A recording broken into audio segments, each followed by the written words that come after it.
Well, for more now on those expanding protests in the US, we can speak with Cheryl Ann Bolden, an artist and curator with the Precious Cargo Museum here in Paris. It's a travelling museum of artistic and educational exhibitions focusing on the history and culture of the African diaspora. Thank you very much indeed for speaking to us here on France 24. Now, the former officer in question has been charged with George Floyd's murder, but demonstrations are continuing to spread around the country. What's your reaction been to what we're seeing right now in the US? No, it's not unusual. It's normal. This is people say it's chaotic. People get upset. People are angry, and it's not just about him. All this year, just in the last couple of weeks, the young lady that was killed in her home. The jogger that was running that was shot by posses. This is not just about a one-off event. This has been going on for a long time. And so people are fed up, and particularly young people, and particularly now we have young white people who have friends and they understand what's going on. And so, no, it's not normal, but it's expected. And there is a feeling that the former officer's arrest is a little too little too late. Would you agree with that sentiment? Little too late. The fact that we had to go in the streets and protest to get those police arrested, and with the guys in Georgia who were not arrested after they shot that young man. So that's the issue. Is that you have to, when someone makes a crime, kills, when you murder someone like that, you should be arrested immediately.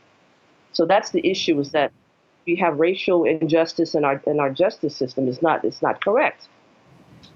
And let's talk for a moment about the extraordinary reaction we've been seeing across America to Floyd's murder. A lot of people sympathetic to the protests have been criticising the language that's being used to describe what we've been seeing, some objecting specifically to the term rioting. What's your take on the word? It's called revolution. It's called the protest. You know what I'm saying? So usually if people of color, if you get angry and you start burning, it's a riot. But if it was a bunch of white folks doing it, it was just a protest. So it's a stereotype. You see this idea, the stereotype of people of color being aggressive, defensive, and I've had these things said to me here in France.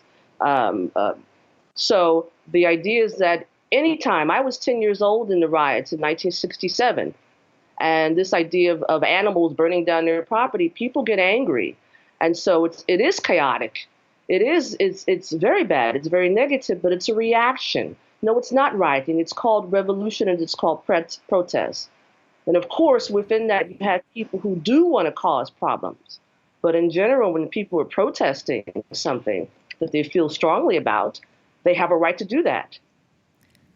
Now, the US President Donald Trump has been accused of fanning the flames of this unrest, specifically with a recent tweet, a tweet that was censored, in fact, by Twitter. What's your take on the reaction we've been seeing from the president? He's a clown. Basically, he wants a race riot. He wants for black and white people to be in the streets with guns. This is what he wants. I don't know who voted for this guy, but from the very beginning, when he became the head of the country, this is exactly what was on his mind. This is what he wants. And this is something that's quite serious. This is not a joke.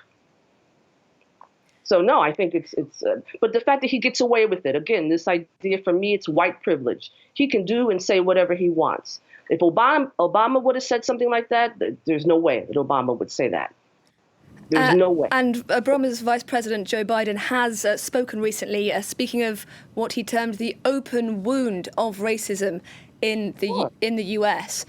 Do you think that the reaction to Floyd's death would have been different under Democratic leadership?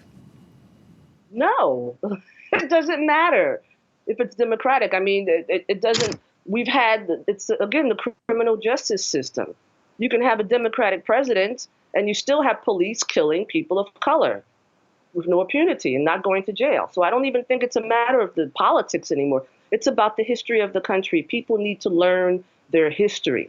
They don't understand this has been going on. 1947, W.E.B. Du Bois, the NAACP, we had a thing with the United Nations, an appeal to the United Nations about crime against humanity. This has been going on for a long time. This is not a new thing.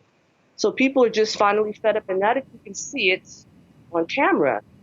Typically white folks, oh, well, no, it's not important. Oh, you have a black president before. Oh, you have rich black people. You're just being sensitive. But now people can actually see what's going on. So no, it doesn't matter if it's Republican or Democrat. It's about changing the system, changing the system. And all police people are not criminals. And how do you go about changing the system? The million-dollar question. Well, one thing you have to history. You have to talk about history, and even in France we need to do this. You have to put real history on the table, have it part of the curriculum, so that people will understand why people are angry. I mean, black people just didn't wake up and we're angry. We have to do history. We have to change the criminal system. It's not equal. Black people are going to jail at top numbers, and white people are not for the same kinds of crimes. They're not. So it's unequal. Everything has to be changed, really. It's just an attitude towards people of color. And it continues. Cheryl Ann Bolden, I'm so sorry to interrupt you. I think there's a slight delay on the line there. Cheryl Ann Bolden, artist and curator with the Precious Cargo Museum in Paris. Thank you very much for speaking to us here on France 24. Peace and love.